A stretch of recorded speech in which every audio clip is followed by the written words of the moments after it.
이서야, 1년만 내 이름을 버리고 살아봐라. 아버지 한태윤은 딸 앞에 그 서류를 밀어놓으며 단 한마디를 했습니다.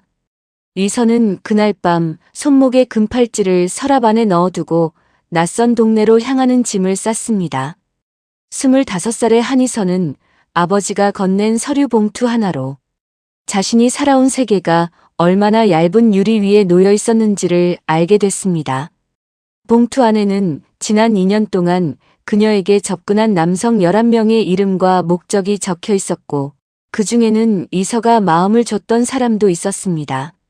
이름도 배경도 가진 것도 모두 걷어낸 자리에서 그녀는 처음으로 진짜 사람이 누군가를 알게 되었습니다. 과연 무슨 일이 있었던 걸까요? 지금 시작합니다. 서울 도심 한복판, 고층 빌딩들이 저마다 하늘을 향해 뻗어 있는 밤이었습니다. 한조 아키텍츠 사옥 23층, 대표 집무실의 불빛만이 유독 늦게까지 꺼지지 않았죠. 책상 위에는 결제 서류 대신 낡은 서류 봉투 하나가 놓여 있었습니다. 봉투 속 문서는 20년 전 법원 판결문이었고, 가장자리가 누렇게 바랜 그 종이는 한태윤이 수백 번도 더 펼쳐봤을 것이 분명했죠. 한태윤은 창가에 서서 아래를 내려다봤습니다. 그의 나이 52, 짧게 친 머리카락 사이로 흰 가닥이 드문드문 보였고, 턱선은 오랜 세월의 무게를 묵묵히 견뎌온 사람처럼 단단하게 굳어 있었습니다. 집무실 한쪽 벽에는 액자 하나가 걸려 있었는데, 그 안에는 화려한 표창패도 졸업장도 아닌 계약서 사본 한 장이 들어 있었죠. 20년 전 사업 파트너였던 오재철과 함께 서명했던 그 계약서였습니다. 태윤은 매일 아침 그 액자를 바라보며 하루를 시작했습니다. 잊지 않기 위해서였죠. 비서실장 박문식이 조용히 집무실 문을 두드리고 들어왔습니다. 예순을 바라보는 나이임에도 그는 항상 넥타이를 반듯하게 맨 채로 출퇴근했고, 태윤의 곁에서 20년을 함께한 사람다운 조심성이 몸에 배어 있었습니다. 대표님, 이서 아가씨 관련 보고서 정리가 됐습니다. 태윤은 창가에서 돌아서지 않은 채 손만 뒤로 내밀었습니다. 박문식은 서류 한 묶음을 그 손에 올려놓고 한 발 물러섰죠.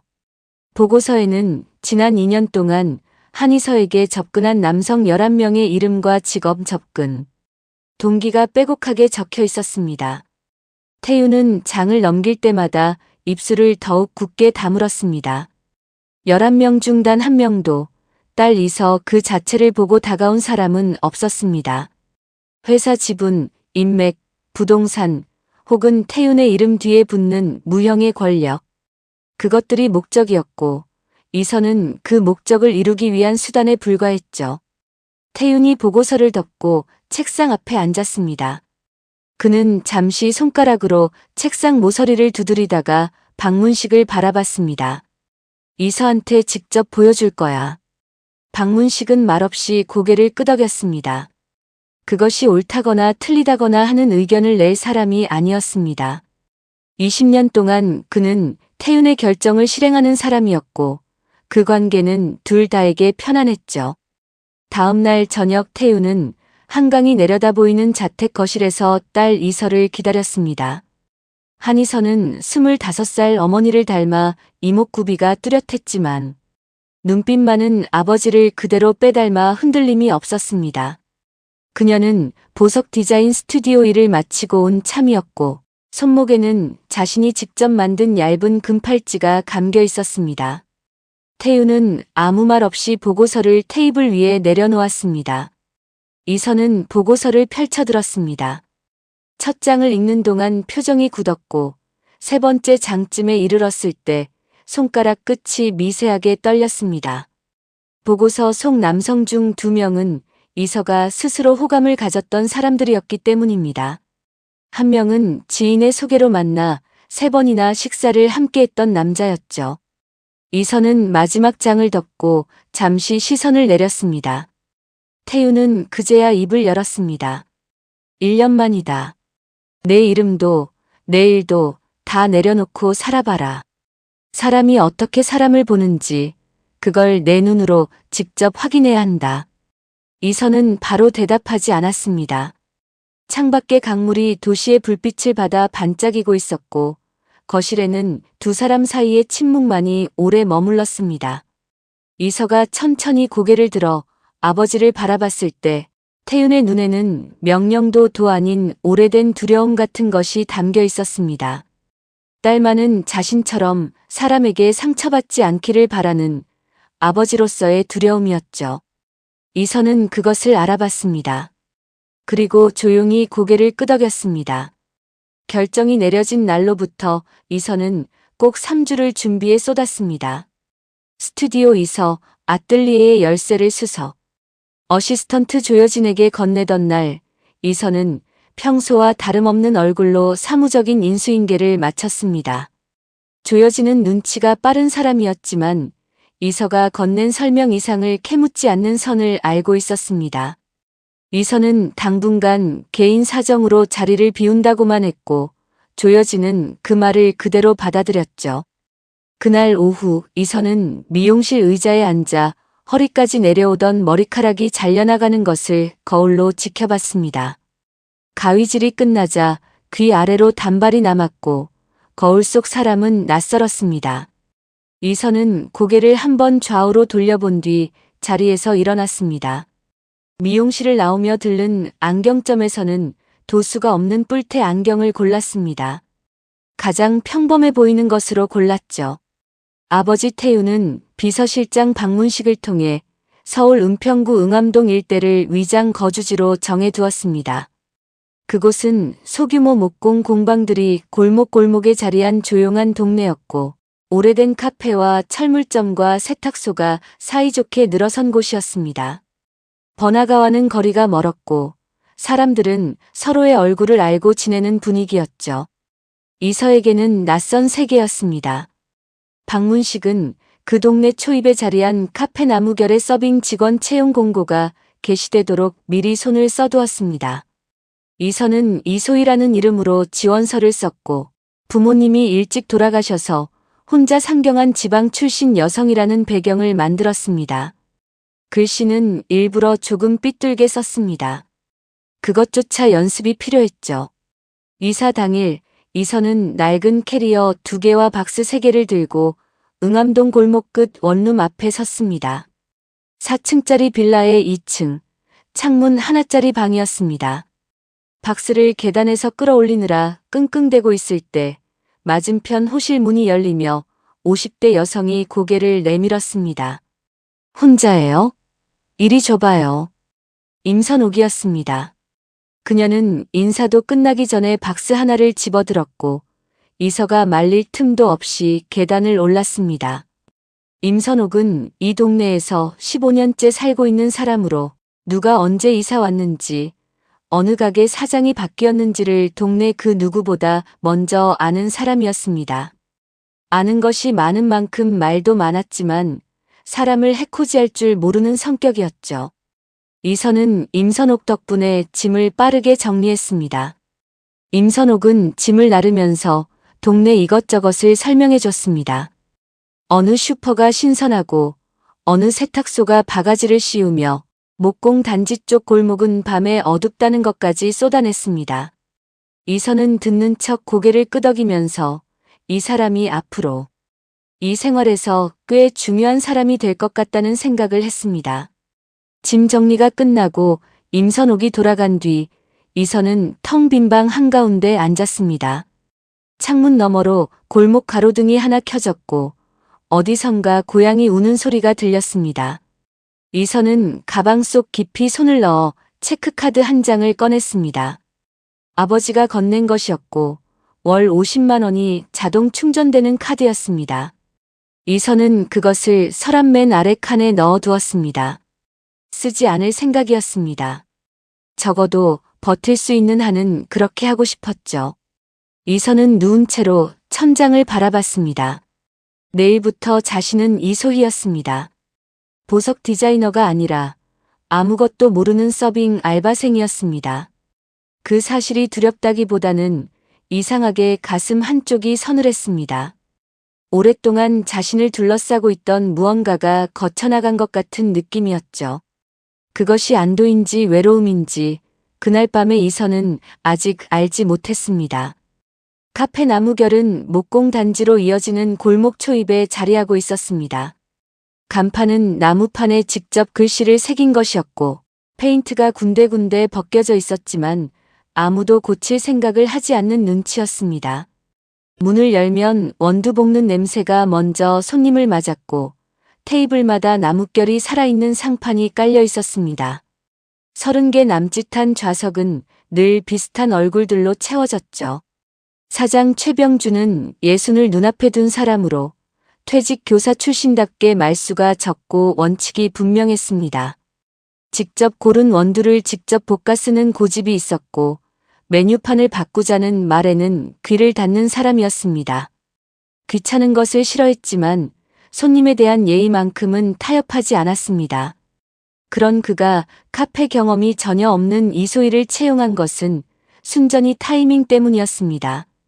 기존 직원이 갑자기 그만두는 바람에 당장 다음 날부터 나올 사람이 필요했고 면접 당일 나타난 사람이 이소희뿐이었죠. 첫 출근 날 아침 이선은 나무결 앞에서 잠깐 멈췄습니다. 숨을 한번 고르고 문을 밀었습니다. 최병준은 카운터 뒤에서 원두를 계량하다가 고개만 들어 이서를 봤습니다. 앞치마를 건네며 에스프레소 머신 사용법을 설명했는데 설명은 딱 한 번이었습니다. 2번 묻는 것을 좋아하지 않는 사람이라는 것을 이서는 그 순간 직감했죠. 문제는 오전이 채 지나기 전에 터졌습니다. 손님이 아메리카노를 주문했고 이서는 에스프레소 머신의 포터필터를 분리하려다 방향을 반대로 돌렸습니다. 빠지지 않는 기계 앞에서 이서의 손이 허둥댔고 그 모습을 카운터 앞 테이블에서 지켜보던 남자가 혀를 찼습니다. 아니, 저걸 어떻게 쓸 줄 모르고 취직을 해? 김영태였습니다. 인근 형태목공을 운영하는 40대 중반의 장인으로 나무결의 10년 단골이었습니다.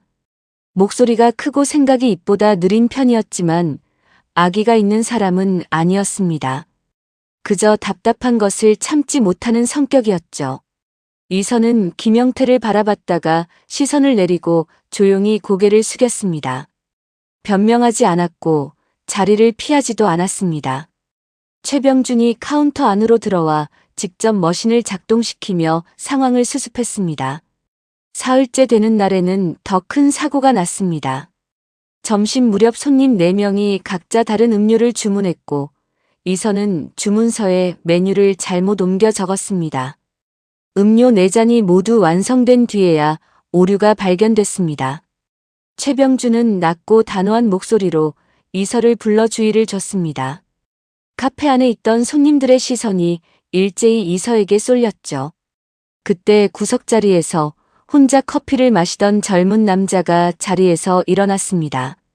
그는 아무 말 없이 카운터 앞으로 걸어와 잘못 만들어진 음료 중 하나를 집어들었습니다. 그리고 그대로 자기 자리로 돌아가 마셨습니다. 강민호였습니다. 목공 단지 안에서 민호목 공소를 운영하는 31살의 목수였고 나무결 카페의 테이블과 의자 유지보수를 맡고 있는 사람이었습니다. 그날 그는 의자 다리 하나를 손보러 왔다가 점심 커피 한 잔을 마시고 있던 참이었죠. 이선은 민호가 음료를 가져가는 뒷모습을 봤습니다. 화를 내지도 한숨을 쉬지도 않은 그 뒷모습이었습니다. 하지만 그날 두 사람 사이에 오간 말은 없었습니다. 이선은 남은 음료 3잔을 다시 만들며 손이 조금 떨렸습니다. 실수가 창피해서가 아니었습니다. 말 한마디 없이 상황을 정리해버린 그 사람 때문이었는지는 이서 자신도 확신하지 못했죠. 퇴근 후 이서는 원룸으로 돌아와 책상 앞에 앉았습니다. 오늘 잘못 쓴 주문서를 꺼내 들고 한참 들여다봤습니다. 글씨를 틀리고 기계를 모르고 눈치껏 움직이지 못하는 연기. 그것이 생각보다 훨씬 힘든 일이라는 것을 이서는 그날 처음 알았습니다.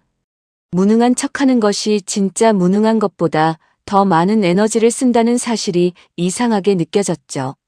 이서는 주문서를 구겨 쓰레기통에 넣고 불을 껐습니다. 내일 또 출근해야 했습니다. 강민호가 나무결 카페에 정기적으로 들르기 시작한 것은 4년 전부터였습니다. 최병준과 유지보수 계약을 맺은 이후로 그는 매주 한 번씩 카페를 찾아 테이블 상판을 점검하고 의자 다리를 조이고 삐걱거리는 문짝을 손봤습니다. 작업이 끝나면 커피 한 잔을 받아 구석 자리에 앉았고 최병준과 짧은 대화를 나누다 돌아가는 것이 그의 패턴이었습니다. 말이 많은 편이 아니었고 필요한 말만 하는 사람이었죠. 민호목 공소는 목공 단지 안쪽 골목에 자리한 작은 공방이었습니다. 간판도 없이 문 앞에 원목 샘플 몇 조각을 세워둔 것이 전부였는데 그것으로 충분했습니다. 가구 장인들 사이에서 강민호의 이름은 결나무 가공 기술로 통했고 멀리서 찾아오는 주문도 드물지 않았습니다. 공방 막내 이재현은 23살로 민호 밑에서 목공을 배운 지 2년째였습니다. 부지런하고 눈치가 빠른 편이었지만 말이 앞서는 버릇이 있었고 공방 안에서 일어나는 일들을 동네 사람들에게 자연스럽게 흘리는 역할을 자신도 모르게 맡고 있었죠. 민호가 대학에서 건축학을 전공했다는 사실은 동네에 아는 사람이 거의 없었습니다. 졸업 후 설계사무소 입사 제안을 마다하고 외조부의 목공소 문을 두드렸을 때 주변에서는 하나같이 고개를 저었습니다. 외조부는 아무 말도 하지 않고 대패 하나를 쥐어줬습니다. 민호는 그 대패로 3년을 갈았습니다. 도면 위에 선이 아닌 손 안에 쥐어지는 나무의 결을 따라가는 일이 자신에게 더 맞는다는 것을 그 시간 동안 알게 됐죠. 이서가 나무결 카페에서 실수를 거듭하는 동안 민호는 그것을 조용히 지켜보는 사람이었습니다. 김영택처럼 혀를 차지 않았고 최병준에게 직원을 바꾸라고 건의하지도 않았습니다. 이재현은 민호에게 왜 그러냐고 물은 적이 있었습니다. 민호의 대답은 짧았습니다. 처음부터 잘하는 사람이 어딨어. 이재현은 그 말을 나중에 동네 사람 두어 명에게 전했고 그것이 민호라는 사람에 대한 평판의 한 조각이 됐습니다. 민호가 이서를 의식하기 시작한 것은 어느 저녁 무렵이었습니다. 카페 문을 잠그고 나오던 이서가 골목 쪽에서 멈춰 서는 것을 민호가 공방으로 돌아가다 우연히 봤습니다. 이서는 쪼그리고 앉아 낡은 캔에 남은 우유를 따르고 있었습니다. 골목 담벼락 아래 길고양이 2마리가 조심스럽게 다가왔습니다. 이서는 고양이들이 다 먹을 때까지 자리를 뜨지 않았습니다. 추운 날이었고 이서의 입김이 골목 공기 속에 작게 피어올랐습니다. 민호는 그 장면을 잠시 바라보다 발걸음을 옮겼습니다. 아무 말도 걸지 않았습니다. 그러나 그 모습은 오래 머릿속에 남았죠. 며칠 뒤 카페에 어린아이를 데리고 온 손님이 있었습니다. 아이가 가지고 놀던 장난감 자동차가 테이블 아래로 굴러떨어졌고 손님은 주문을 하느라 카운터 앞에 서 있었습니다. 아이가 자리에서 내려오려고 몸을 기울이는 것을 이서가 먼저 봤습니다. 이서는 쟁반을 내려놓고 장난감을 집어 아이 손에 쥐어줬습니다. 아이가 웃었고 이서도 웃었습니다. 카운터로 돌아오는 이서의 얼굴에는 아무것도 꾸미지 않은 표정이 담겨 있었습니다. 민호는 그날도 구석자리에 있었고 그 장면을 놓치지 않았죠. 민호가 이서에게 처음으로 말을 건넨 것은 카페 유지보수 작업을 마치고 나서였습니다. 이서가 음료 발주 수량을 계산하다 숫자가 맞지 않아 장부를 몇 번이나 들쳤다 놨다 하고 있었습니다. 민호는 지나가다 멈춰 장부를 한번 들여다봤습니다. 이 칸이랑 저 칸을 따로 더하면 돼요.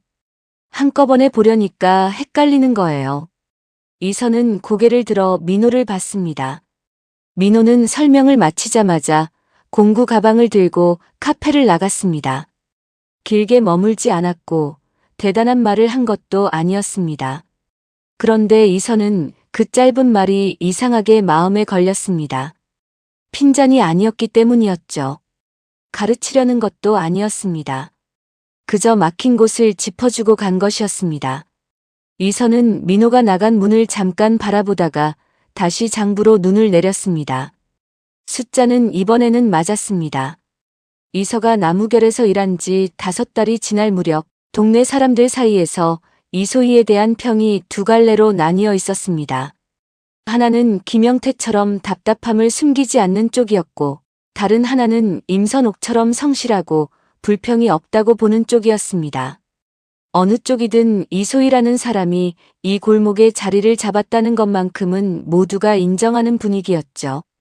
최병준은 여전히 말이 없었지만 이서가 퇴근 전 카페 바닥을 한 번 더 쓸고 나가는 것을 못 본 척 넘겼습니다.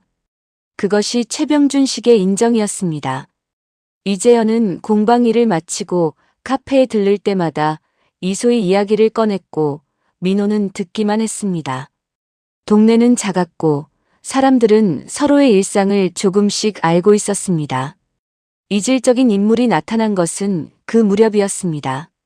서동현은 강남권 인테리어 회사 영업직원으로 목공단지 공방들의 납품 계약을 유도하러 응암동을 드나들기 시작했습니다. 30 중반의 나이에 말이 유창하고 차림새가 번지르르한 사람이었습니다. 그는 공방을 돌다가 나무결 카페에 들렀고 카운터 뒤에 이서를 발견했습니다. 그날 이후 서동현의 카페 방문 횟수가 부쩍 늘었죠. 처음에는 커피를 마시며 가벼운 말을 건네는 정도였습니다. 그러다 식사 제안으로 이어졌고 이서가 거절하자 더 좋은 식당을 대안으로 내놓는 방식을 반복했습니다. 이서는 소희답게, 즉 어리숙하고 소극적인 방식으로 거절했습니다. 그러나 서동현은 그 반응을 수줍음으로 읽었는지 물러서지 않았습니다. 임선옥은 서동현이 카페 앞을 서성이는 것을 2번 목격하고 이서에게 귀띔했습니다. 저런 사람은 눈빛이 달라. 조심해요. 이서는 고개를 끄덕였지만 내색하지 않았습니다. 위장 신분을 유지하는 한 할 수 있는 대응에는 한계가 있었습니다. 위기는 어느 오후에 찾아왔습니다.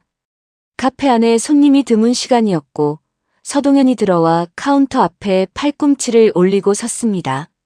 이서에게 이번 주말 일정을 물으며 물러설 기색이 없었습니다. 최병준은 창고에 들어가 있었고 카페 안에는 이서와 서동현 외에 손님이 한 명뿐이었습니다. 이서는 행주로 카운터를 닦으며 시선을 피했지만 서동현은 몸을 더 가까이 기울였습니다. 그때 카페 문이 열렸습니다. 민호였습니다. 작업을 마친 참이었는지 손에 공구 가방을 들고 있었고 앞치마에 톱밥이 묻어 있었습니다. 그는 상황을 한눈에 파악했습니다. 카운터 쪽으로 걸어온 민호는 이서 옆에 서며 서동현을 바라봤습니다. 여기 오늘 일찍 마감해요. 저랑 약속 있어서요. 서동현은 민호를 한번 훑어보고 이서를 봤습니다. 이서는 잠깐 굳었다가 고개를 끄덕였습니다. 서동현은 표정을 정리하고 카페를 나갔습니다. 문이 닫히는 소리가 나자 이서는 민호를 바라봤습니다. 민호는 공구 가방을 내려놓으며 카운터 한쪽에 기댔습니다. 불편해 보였어요. 그것이 이유의 전부였습니다. 길게 설명하지 않았고 대단한 일을 한 것처럼 굴지도 않았습니다. 이서는 잠시 민호를 바라보다가 작게 고맙다고 했습니다. 민호는 커피 한 잔을 주문하고 구석 자리로 돌아갔습니다. 그날 이후 두 사람 사이에 작은 변화가 생겼습니다. 민호가 카페에 오면 이서가 먼저 자리를 안내했고 이서가 재고 정리를 할 때 민호가 지나가다 손을 보태는 일이 생겼습니다. 대단한 것은 아니었습니다. 다만 서로를 의식하는 반경이 조금 좁아진 것이었죠. 임선옥은 그 변화를 누구보다 먼저 알아챘고 혼자 흐뭇한 얼굴로 카페를 드나들었습니다. 한편 서울 강남에서는 이서의 오랜 지인 2명이 그녀의 행방을 수소문하기 시작했습니다. SNS가 갑자기 비공개로 전환된 데다 스튜디오에도 나오지 않으니 이상하다는 것이었습니다. 두 사람은 조여진에게 연락했고 조여진은 개인 사정이라는 말로 선을 그었습니다. 태유는 박문식으로부터 이 사실을 보고받고 조여진에게 직접 연락해 입단속을 당부했습니다. 응암동 골목은 여전히 조용했습니다. 그러나 이서를 둘러싼 바깥 세상은 조금씩 들썩이고 있었습니다. 이서가 나무결에서 일한 지 8달이 되던 딸 최병주는 이서를 카운터 안으로 불렀습니다. 재고 관리와 원두 발주 업무를 맡아보겠느냐는 말이었습니다. 최병준이 직원에게 추가 업무를 위임하는 것은 10년 카페 운영 역사에서 처음 있는 일이었고, 그것을 아는 단골 손님 김영태는 그날 카페에서 나오며 이재현에게 한마디 했습니다. 병준이 형이 사람 봤네. 이재현은 그 말을 공방으로 돌아가 민호에게 전했습니다. 민호는 대패질을 멈추지 않은 채 들었습니다. 이서는 새로 맡은 업무에 공을 들였습니다. 커피 원두 소비량을 날짜별로 기록하고 우유와 시럽의 재고를 주 단위로 정리했습니다. 손에 익지 않은 일이었지만 이서는 보석 디자인 작업에서 치수를 재고 수량을 계산하던 습관을 조용히 끌어다 썼습니다. 그것을 드러내지 않는 것이 중요했죠. 문제는 포장재 발주에서 생겼습니다. 원두를 담는 종이 봉투를 새로 주문하면서 이서가 규격 치수를 잘못 기재했고 며칠 뒤 도착한 봉투가 원두 용기에 맞지 않았습니다. 최병준은 봉투를 들고 한참 들여다봤습니다. 말은 하지 않았지만 표정이 말을 대신했죠. 민호가 그 봉투 문제를 발견한 것은 우연이었습니다. 카페 유지 보수를 마치고 카운터에 작업 확인서를 올려놓다가 옆에 펼쳐진 발주 서류를 흘깃봤습니다. 치수 단위가 밀리미터와 센티미터를 혼용해 기재된 것이 눈에 들어왔습니다. 민호는 이서를 불러 서류를 짚었습니다. 여기 단위가 섞였어요. 이쪽은 밀리미터이고 저쪽은 센티미터로 쓴 거예요. 이서는 서류를 들여다보다가 자신의 실수를 확인했습니다. 민호는 발주 규격을 통일하는 방법을 간단하게 설명했고 이서는 받아 적었습니다. 핀잔이 없었고 과장도 없었습니다. 막힌 곳을 짚어주는 방식이 지난번 장부 계산을 도와줄 때와 똑같았습니다. 그날을 계기로 두 사람은 점심을 함께 먹기 시작했습니다. 민호가 먼저 제안한 것도 아니었고 이서가 청한 것도 아니었습니다. 민호가 공방 앞 야외 벤치에서 도시락을 꺼내고 있을 때 이서가 카페 앞에서 주먹밥을 들고 나오다 눈이 마주쳤고 자연스럽게 같은 벤치에 앉게 됐습니다. 이재현은 그 장면을 공방 창문 너머로 보고 눈을 동그랗게 떴습니다. 민호가 점심을 다른 사람과 함께 먹는 것을 본 것이 처음이었기 때문이었죠.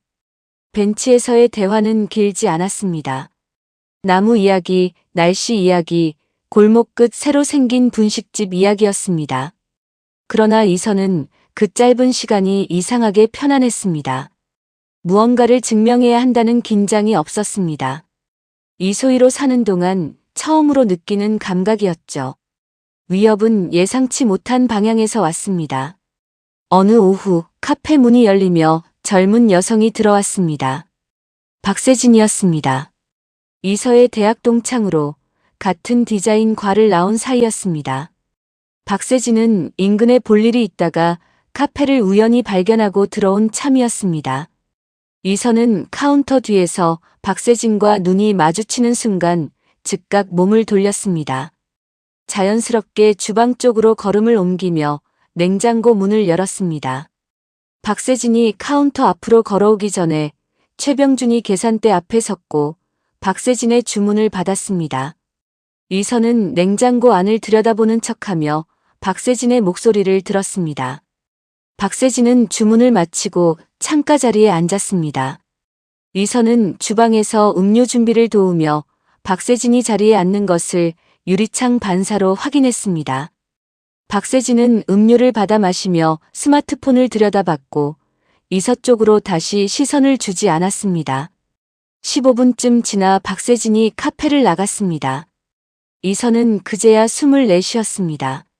그날 저녁 이서는 아버지 태윤에게 상황을 문자로 보고했습니다. 태윤은 보고를 받은 즉시 박문식에게 박세진의 SNS 계정 모니터링을 지시했습니다. 사흘 동안 박세진의 계정에는 응암동과 관련된 게시물이 올라오지 않았습니다. 태유는 나흘째 되는 날 박문식에게 모니터링 중단을 지시하며 계획을 그대로 유지하기로 결정했습니다. 민호는 그 무렵 이서가 어떤 날은 먼 곳을 바라보며 멈추는 일이 잦아졌다는 것을 알아챘습니다. 카운터 앞에 서서 골목 밖을 보거나 벤치에 앉아 말이 끊기는 순간이 있었습니다. 민호는 그 이유를 묻지 않았습니다.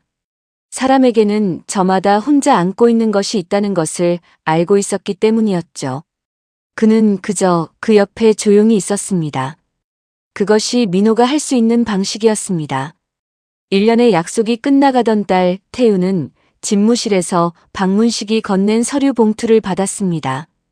강민호에 대한 신원조회 보고서였습니다.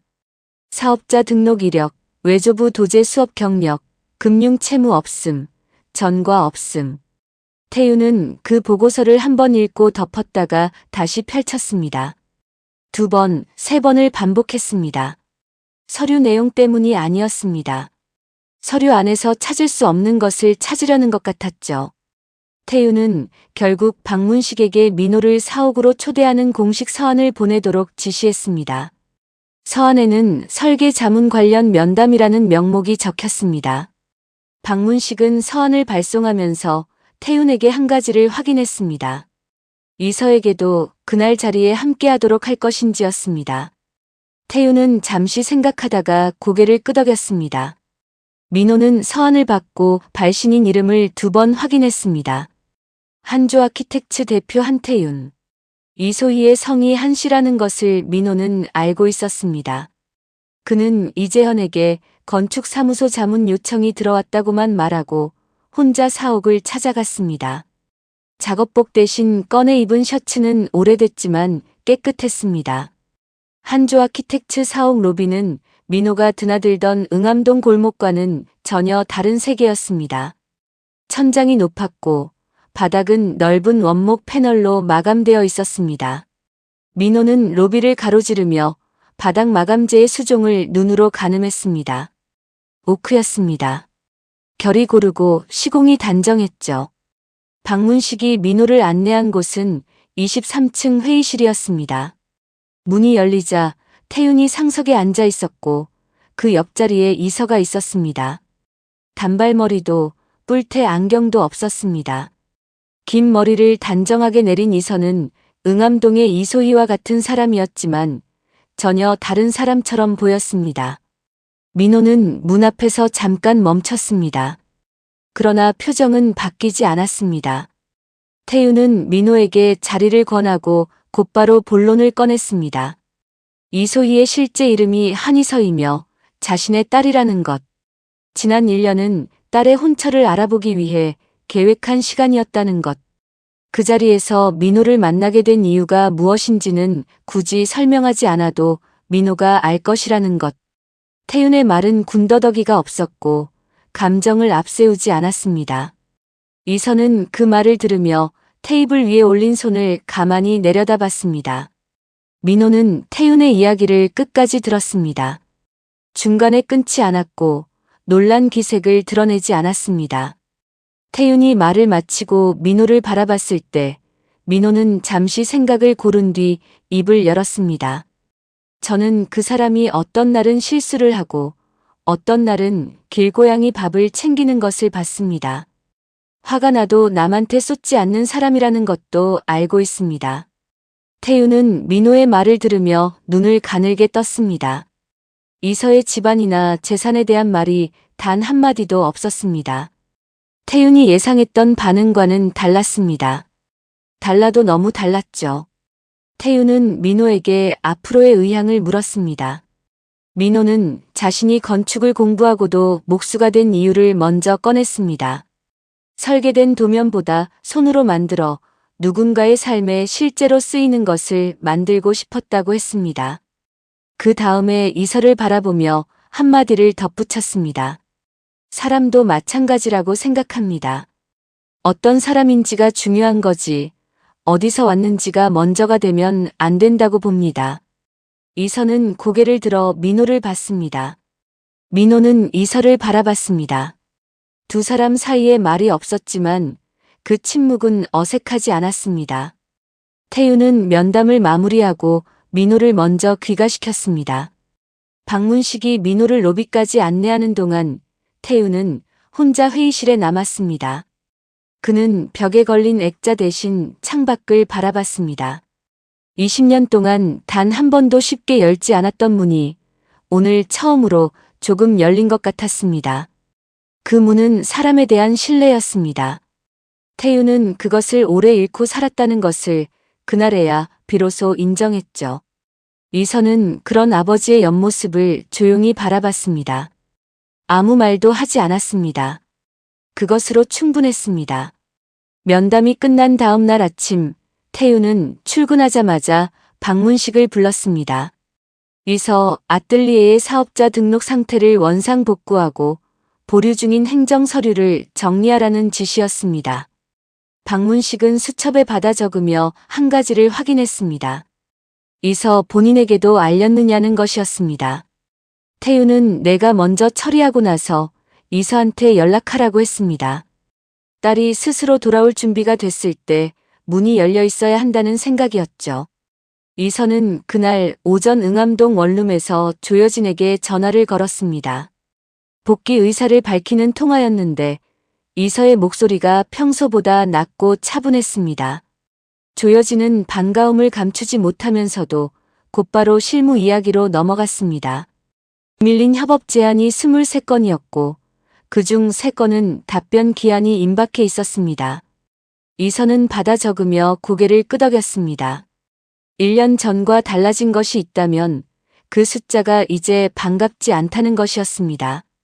많은 것이 기다리고 있다는 사실보다 무엇을 먼저 해야 하는지가 더 선명하게 보였습니다.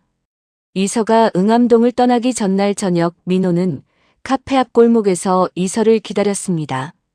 퇴근하고 나오는 이서를 보자 민호는 작업복 주머니에서 작은 천 주머니를 꺼냈습니다.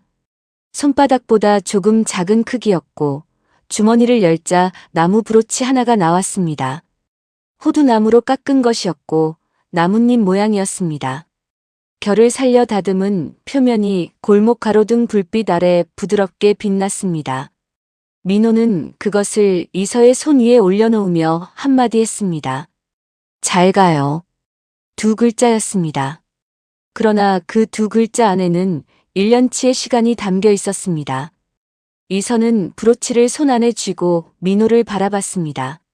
말이 많이 필요하지 않은 사람들 사이에는 침묵도 대화가 된다는 것을 이서는 이제 알고 있었습니다. 이튿날 아침, 이서는 캐리어를 끌고 계단을 내려왔습니다. 현관 앞에 임선옥이 서 있었습니다. 반찬통 2개를 든 채였습니다.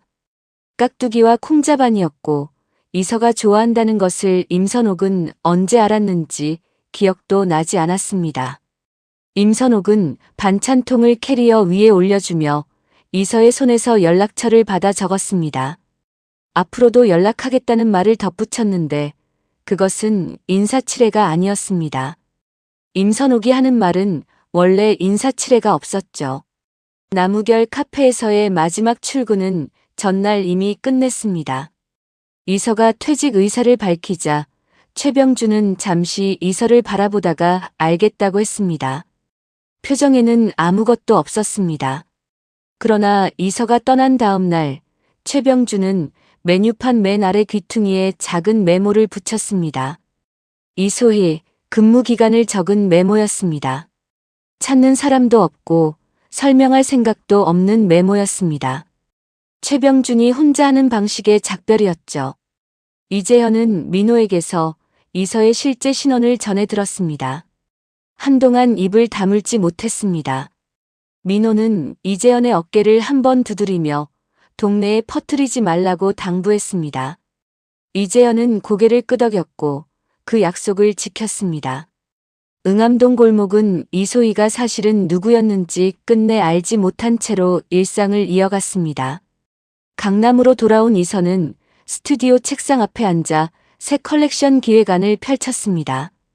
1년 동안 응암동에서 보고 만지고 느낀 것들이 머릿속에 가득했습니다. 나무의 결, 골목의 냄새, 길고양이가 우유를 받아 먹던 저녁, 벤치에서 나누던 짧은 대화들. 이선은 그것들을 보석의 언어로 옮기기 시작했습니다. 나뭇결의 흐름을 금선으로, 원목의 온기를 호박빛 원석으로 표현하는 컬렉션이었습니다. 이서가 처음으로 자신의 삶에서 길어올린 디자인이었죠. 태유는 이서의 기획안을 보고받은 자리에서 한 가지를 결정했습니다. 한주 아키텍치의 신규 복합문화시설 인테리어 협업 목록에 미노목 공소를 포함시키도록 박문식에게 지시한 것입니다. 설계 도면과 목공 시공을 연결하는 협업이었고, 규모로 따지면 미노목 공소가 받아본 적 없는 수준의 프로젝트였습니다. 태유는 서류에 서명하면서 박문식에게 한마디를 덧붙였습니다. 실력으로 판단한 거야. 박문식은 고개를 끄덕이며 아무 말도 하지 않았습니다. 그것이 사실이라는 것을 두 사람 모두 알고 있었습니다. 그리고 그것만이 사실이 아니라는 것도 알고 있었죠. 민호는 협업 제안서를 받고 한참 들여다봤습니다. 이재현을 불러 함께 검토하기 시작했습니다. 공방 안에 도면이 펼쳐졌고 두 사람의 목소리가 낮고 진지하게 오갔습니다. 민호는 도면 위 어느 지점을 손가락으로 짚으며 이재현에게 설명했습니다. 결을 살려야 하는 부분과 그렇지 않아도 되는 부분을 나누는 작업이었습니다. 외조부에게서 배운 첫 번째 원칙이었죠. 세 사람은 각자의 자리에서 각자의 방식으로 다음을 향해 움직이고 있었습니다. 태유는 20년 만에 처음으로 사람을 향해 문을 열었고, 이선은 가짜 이름을 내려놓고 진짜 자신의 이야기를 디자인하기 시작했으며, 민호는 늘 해오던 방식대로 손 안의 일에 집중했습니다. 그 출발점이 모두 응암동의 작은 카페 나무결이었다는 것을 세 사람은 제각각의 방식으로 기억했습니다. 사람은 누군가를 처음 만날 때 가장 먼저 무엇을 봅니까? 얼굴을 보고 옷을 보고 어디서 왔는지를 묻습니다. 그러나 이 이야기 속 강민호는 그 순서를 따르지 않았습니다. 그는 이소희가 길고양이에게 우유를 따르는 손을 받고 아이의 장난감을 주워주는 뒷모습을 봤습니다. 작가는 이 이야기를 통해 한 가지를 묻고 싶었습니다. 우리가 사람을 볼 때 진짜로 보고 있는 것이 무엇이냐고요. 배경이 사라지고 이름이 사라지고 가진 것이 모두 거쳐나간 자리에 남는 것. 그것이 그 사람의 진짜 얼굴입니다. 좋은 사람을 알아보는 눈은 타고나는 것이 아닙니다. 오래 사람을 바라보고 그 사람이 아무도 보지 않는다고 생각할 때 무엇을 하는지를 지켜보는 것. 그 습관에서 비롯됩니다. 부디 여러분 곁에도 가면이 아닌 사람을 보는 눈을 가진 이가 함께하기를 바랍니다.